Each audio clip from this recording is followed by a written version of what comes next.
I never thought I'd be the kind of person to fall for my best friend. But then again, I never thought I'd be the kind of person who'd end up living with him either. My name is Oliver, and this is the story of how I moved into my crush's dorm room and discovered a rule that would change everything between us. It all started on a rainy Thursday afternoon in October. I was sitting in my cramped, mold-infested dorm room on the south side of campus, watching water drip from a new crack in the ceiling into a bucket I'd strategically placed on my desk. My roommate, Brad, was sprawled on his bed, completely oblivious to the disaster around us, playing video games with his headset on at maximum volume. "Brad," I shouted for the third time.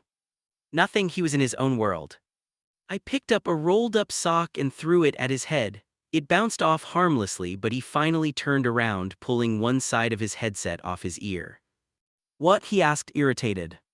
"The ceiling is literally leaking again. We need to call maintenance." He glanced at the bucket, now a quarter full, and shrugged. "Already called them twice this week, dude. They're not coming." "This is insane. How is this even legal?" Brad put his headset back on. "Welcome to Morrison Hall, man, bottom of the barrel."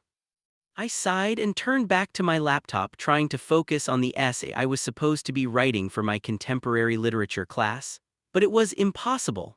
The constant drip drip drip of water was like torture, and the musty smell of mold was giving me a headache. My phone buzzed, a text from Ethan. "Ethan, coffee, I'm dying over here with this chemistry lab report." My heart did that stupid little flutter thing it always did when I saw his name pop up on my screen. Ethan Clark had been my best friend since freshman orientation, when we both got hopelessly lost trying to find the student union and ended up wandering around campus together for an hour.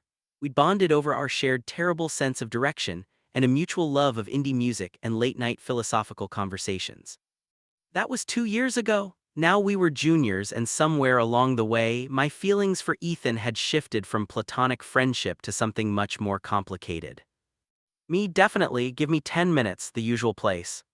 "Ethan, you know it," smiling face with smiling eyes. I grabbed my jacket and backpack, grateful for an excuse to escape my depressing dorm room. Brad didn't even notice me leave. The campus coffee shop, The Grind, was packed as usual, filled with stressed students hunched over laptops and textbooks. I spotted Ethan immediately at our usual corner table by the window. He was hard to miss with his messy dark hair that always looked like he just rolled out of bed in the most attractive way possible, and the vintage band t-shirt he was wearing under an open flannel. "There he is," Ethan said, looking up with that smile that made my stomach flip. "I already ordered you your usual caramel latte with an extra shot." "You're a lifesaver," I said, sliding into the seat across from him. "Rough day?" he asked, studying my face with those impossibly green eyes. "My dorm room is falling apart, literally. The ceiling is leaking, there's mold everywhere, and maintenance has basically given up on us."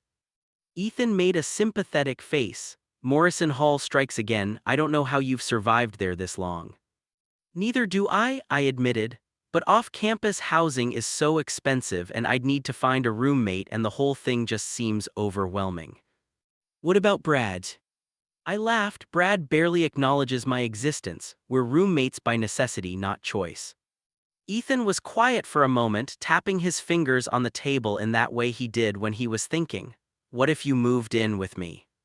I froze, my hand halfway to my coffee cup. "What? Move in with me?" he repeated, as if it was the most natural thing in the world. "My roommate, Jason, just found out he got into that semester abroad program in Spain. He's leaving in 2 weeks, which means I'll have an empty bed for the rest of the academic year. You could take his spot." My brain short-circuited. Live with Ethan, my crush, the person I'd been harboring increasingly intense feelings for, the person I dreamed about more often than I'd care to admit. I don't know what to say." "Say yes," Ethan said, his enthusiasm infectious. "It would be perfect. You'd escape the mold palace. I wouldn't have to deal with the housing office randomly assigning me some stranger who might be a total nightmare, and we'd get to hang out all the time. Plus, my room in Fletcher Hall is actually nice. No leaks, no mold, and the heater actually works." "Ethan, that sounds amazing, but—" I trailed off, trying to find a reason to say no that wouldn't reveal my true feelings. "Are you sure? Living with someone is different from being friends with them." "We basically live together already," he pointed out. "You're at my room all the time. This would just make it official." "Come on, Oliver, it makes perfect sense." He was right. I spent so much time in Ethan's dorm that his actual roommate Jason had joked multiple times that I should just move in, but Jason saying it was different from Ethan saying it. This was real. What about rent? I asked, grasping for practical concerns. Same as what you're paying now. Housing keeps it standard across campus. You just need to fill out some paperwork with the housing office. I looked at Ethan's hopeful face and I knew I was going to say yes. How could I not? Even if it was torture living with someone I had feelings for, it had to be better than my current situation. And maybe, a small, hopeful voice in my head whispered maybe this could be a chance for something more to develop between us. Okay, I said finally, yes, I'll do it. Ethan's face lit up. Seriously, that's awesome. This is going to be great, Oliver, I promise. We spent the next hour talking about logistics and planning, but I was only half listening. My mind was already racing ahead, imagining what it would be like to live with Ethan. To see him first thing in the morning, to fall asleep knowing he was just a few feet away. I was so screwed. 2 weeks later, I found myself standing outside Fletcher Hall with 3 large duffel bags and 2 boxes containing my entire life. Brad had helped me carry my stuff down from Morrison Hall, though helped was a generous term. He'd mostly just held the door open and said good luck, man, before disappearing back to his video games. Ethan came bounding down the stairs to meet me, wearing gray sweatpants and a hoodie, looking unfairly attractive for someone who was about to help move heavy boxes. Hey, let me grab some of that, he said, taking the 2 heaviest bags from me like they weighed nothing. I tried not to stare at the way his arm muscles flexed under his hoodie, tried and failed. Thanks, I managed. Come on, room 304. Jason moved out yesterday, so the space is all yours. I followed Ethan up 3 flights of stairs, my heart pounding from more than just the physical exertion. This was really happening. I was moving in with my crush. Ethan pushed open the door to room 304 and I had to admit, it was a massive improvement over Morrison Hall. The room was spacious with 2 beds on opposite walls, 2 desks and large windows that actually opened. Everything looked clean and well-maintained. No water damage, no mysterious stains, no overwhelming smell of mold. This is amazing, I said, setting my box down on the empty bed. Right, Fletcher Hall is definitely an upgrade, Ethan grinned. That's your side. Jason left the desk clean for you and there's space in the closet.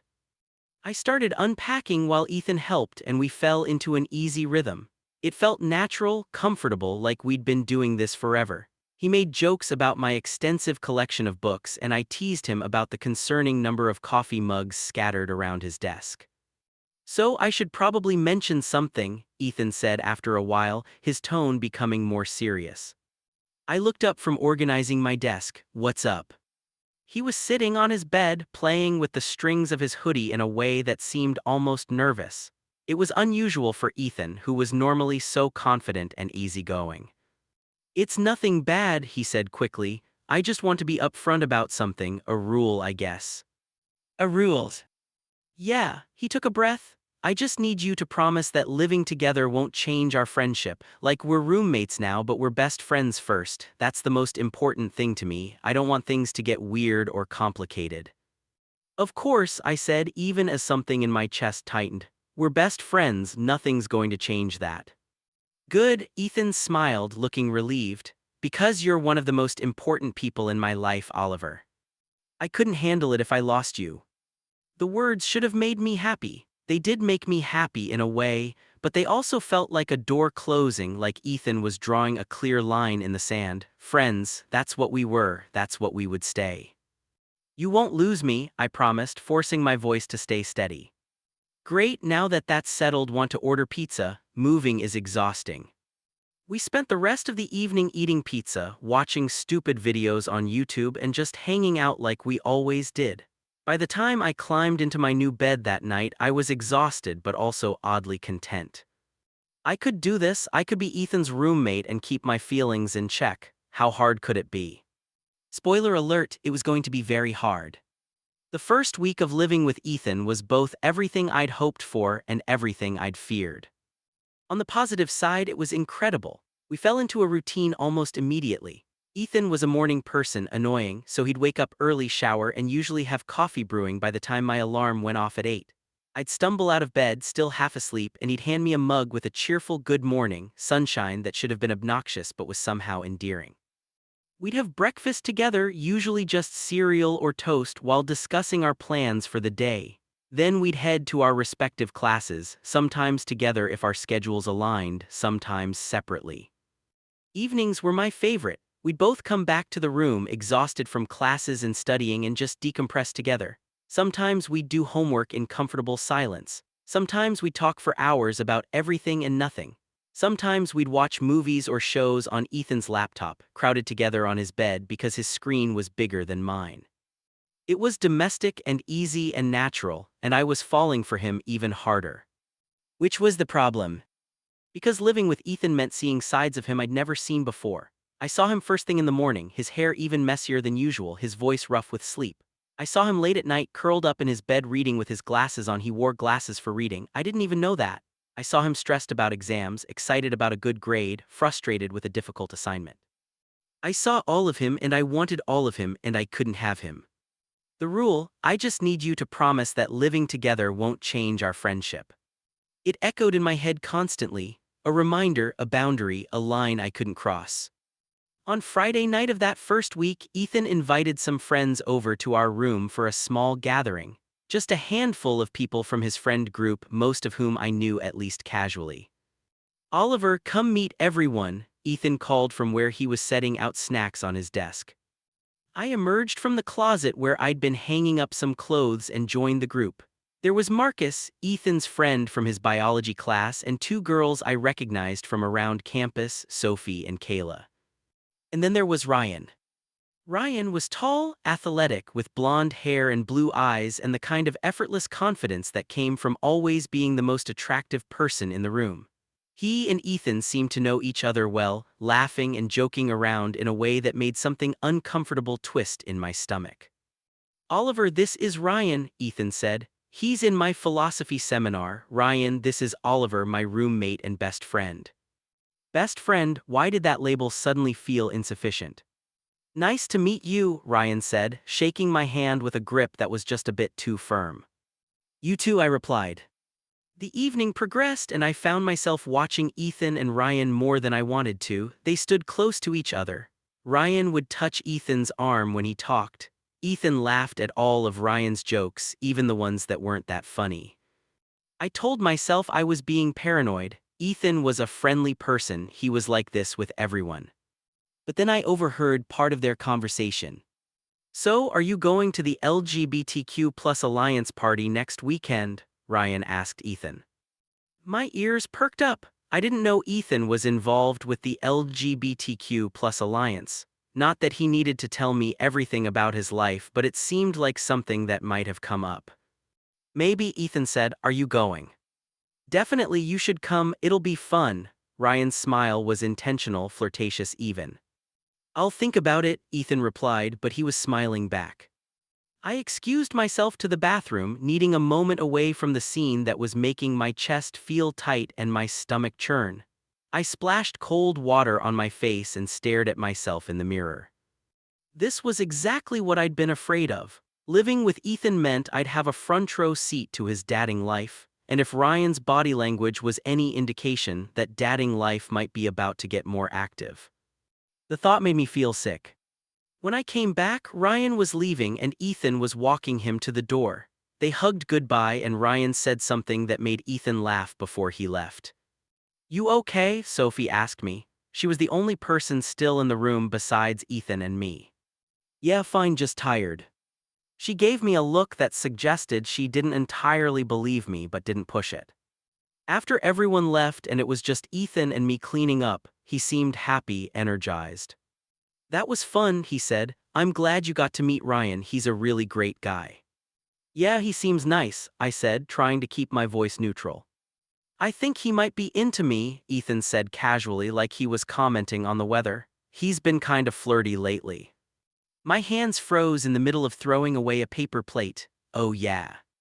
Yeah, I don't know how I feel about it yet. He's attractive and we have good chemistry, but I'm not sure if I want to date anyone right now. School is so busy, you know." I didn't know what to say. Part of me wanted to encourage him to stay single. Part of me hated myself for even thinking that. You should do whatever feels right, I finally said. Ethan looked at me and for a moment something flickered in his expression that I couldn't quite read. Thanks, Oliver, I can always count on you for good advice. I smiled, but it felt hollow. That night, lying in bed in the darkness, I could hear Ethan's steady breathing from across the room. He'd fallen asleep quickly, like always. I stayed awake, staring at the ceiling, wondering how I was going to survive this. I'd thought living with Ethan would be hard because I'd be so close to him physically. But I was learning that the real torture was being so close to him emotionally while knowing I could never be anything more than his best friend and roommate. His rule was clear: don't let living together change the friendship. But my feelings were already changing everything, and he didn't even know it. The next week passed in a blur of classes, assignments, and increasingly complicated feelings. Ethan and Ryan had been texting constantly, something I knew because Ethan kept laughing at his phone and occasionally sharing whatever joke or meme Ryan had sent him.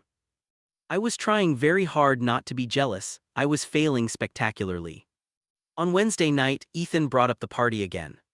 So, I think I'm going to go to that LGBTQ plus Alliance party on Saturday, he said while we were both at our desks doing homework. I looked up from my economics textbook. Cool. You should come with me. I blinked. What? Come with me to the party? It'll be fun, and I think you'd like the people there. Plus, Ryan will be there, but so will a bunch of other people from the Alliance. They do these parties a few times a semester, and they're always pretty low-key and welcoming. My mind was racing. Going to a party with Ethan where Ryan would also be present sounded like actual torture. But also, Ethan wanted me there. He was asking me to go with him. I don't know, I said. Parties aren't really my thing. Come on, Oliver, when's the last time you did something social besides hang out with me? He had a point. My social life had basically devolved into spending time with Ethan and occasionally going to coffee with classmates. Please, Ethan gave me those puppy dog eyes that he knew I couldn't resist. It'll be more fun if you're there. Fine, I conceded. I'll go. Yes, this is going to be great. Saturday arrived too quickly. I spent an embarrassing amount of time trying to figure out what to wear, eventually settling on dark jeans and a fitted navy blue button-up shirt that my sister had bought me last Christmas, claiming it brought out my eyes. When I emerged from the bathroom, Ethan whistled low. Look at you all dressed up, you look great, Oliver. My face heated up. Thanks, so do you. And he did. Ethan was wearing black jeans and a dark green Henley that hugged his frame in all the right ways. His hair was styled with just enough product to look intentional but still messy. He looked unfairly attractive. The party was at an off-campus house that apparently one of the Alliance members rented. When we arrived, music was already pumping and people were scattered throughout the first floor, talking and laughing and dancing. Ethan, you made it, a short guy with blue hair and multiple piercings bounded up to us. And you brought a friend.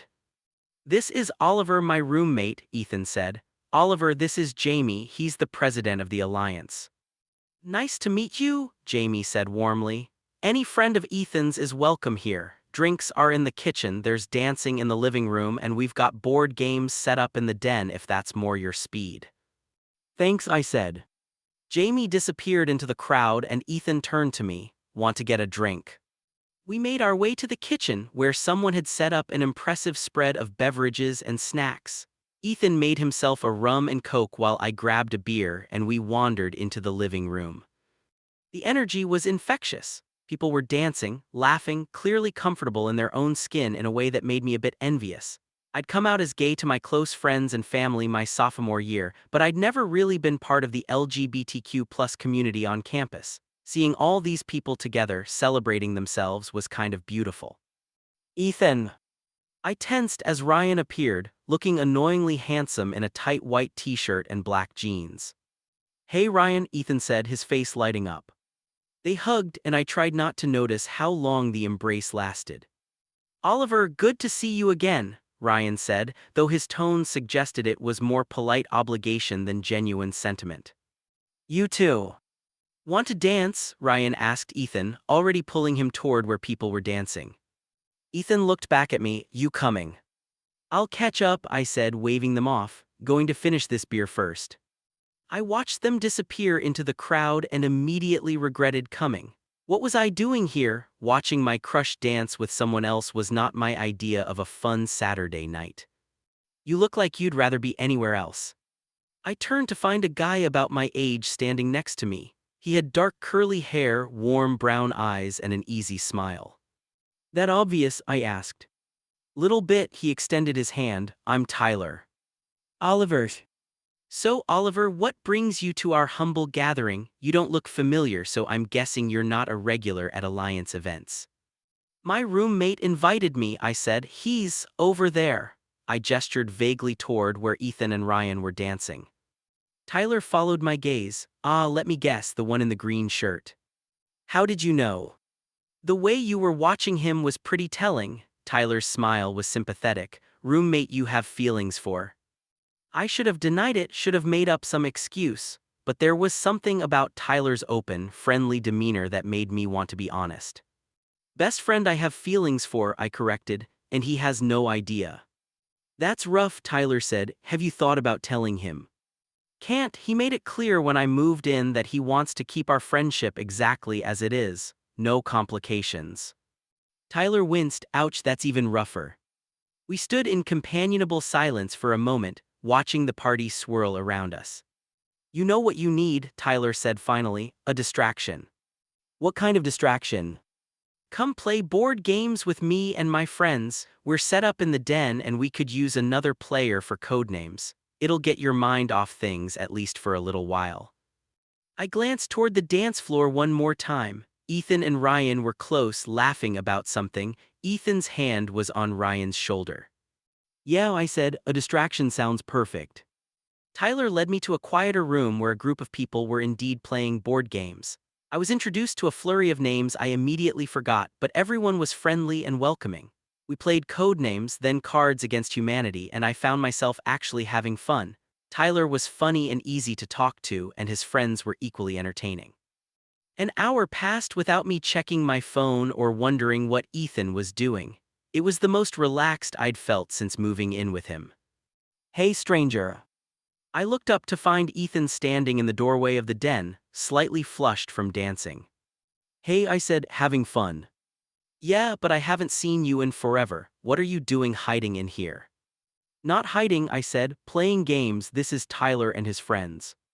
Ethan's eyes landed on Tyler, and something flickered across his face that I couldn't quite identify. Nice to meet you, Ethan said, though his smile seemed a bit tight. You too, Tyler replied. Oliver's been great, he helped us win 3 rounds in a row. That's great, Ethan said. He looked at me. Can I talk to you for a second, in private? Sure, I excused myself from the game and followed Ethan into the hallway. What's up, I asked. I just wanted to check on you, Ethan said. You kind of disappeared. I was playing games, you were dancing with Ryan, I didn't want to interrupt. You wouldn't have been interrupting. Ethan was looking at me intently. Are you okay? You seem, I don't know, off tonight. I'm fine, I lied, just not really in a dancing mood. Is this about Ryan? My heart stopped. What? I saw how you were looking at us. If it makes you uncomfortable that I might date him, you can tell me. Your opinion matters to me, Oliver. This was my chance. I could tell him the truth. Tell him that yes, it made me uncomfortable, but not for the reasons he thought. Tell him that I had feelings for him, that watching him with Ryan was killing me. But then I remembered the rule, don't let living together change our friendship. If I told him how I felt, everything would change. And what if he didn't feel the same way? What if I ruined our friendship and lost him completely? It doesn't make me uncomfortable, I said. Ryan seems like a great guy. If you like him, you should go for it. Ethan studied my face for a long moment. You're sure? I'm sure. I want you to be happy. And that was the truth, even if it wasn't the whole truth. Okay, Ethan said slowly. If you're sure, but hey, you and that Tyler guy seem to be hitting it off. He's cute. I blinked. What? Tyler, he's cute and he clearly likes you. You should get his number. I don't think. Come on, Oliver, when's the last time you went on a date? You're always so focused on school and work. It would be good for you to put yourself out there. The irony of Ethan encouraging me to date someone else when he was the only person I wanted to date was almost too much. Maybe, I said just to end the conversation. We went back to our respective groups. Ethan returned to Ryan and the dancing crowd. I returned to Tyler and the board games, but the fun had gone out of the evening for me. When we finally left around midnight, Ethan was in high spirits, chattering about the party and the people he'd met. I listened, making appropriate responses, but my mind was elsewhere. Back in our dorm room, I changed into sweatpants and a t-shirt while Ethan did the same. As I was climbing into bed, he spoke. Hey Oliver. Yes. Thanks for coming tonight, it meant a lot to me that you were there. Of course. And thanks for being so cool about the Ryan thing. I know it's probably weird me potentially dating someone when we're living together, but I'm really glad it's not going to be a problem. I swallowed hard, not a problem at all. Good night, Ethan. Good night. I lay in the darkness, listening to him breathe, and felt something crack inside my chest. This was going to be so much harder than I thought. The week after the party, Ethan and Ryan's relationship progressed rapidly. They went on an official date Tuesday night, dinner and a movie. They had coffee together between classes Wednesday. Thursday, Ryan came over to our dorm room to study, though I noticed very little actual studying taking place. I'd taken to making myself scarce when Ryan was around, spending more time in the library or at the grind. It was easier than watching them together.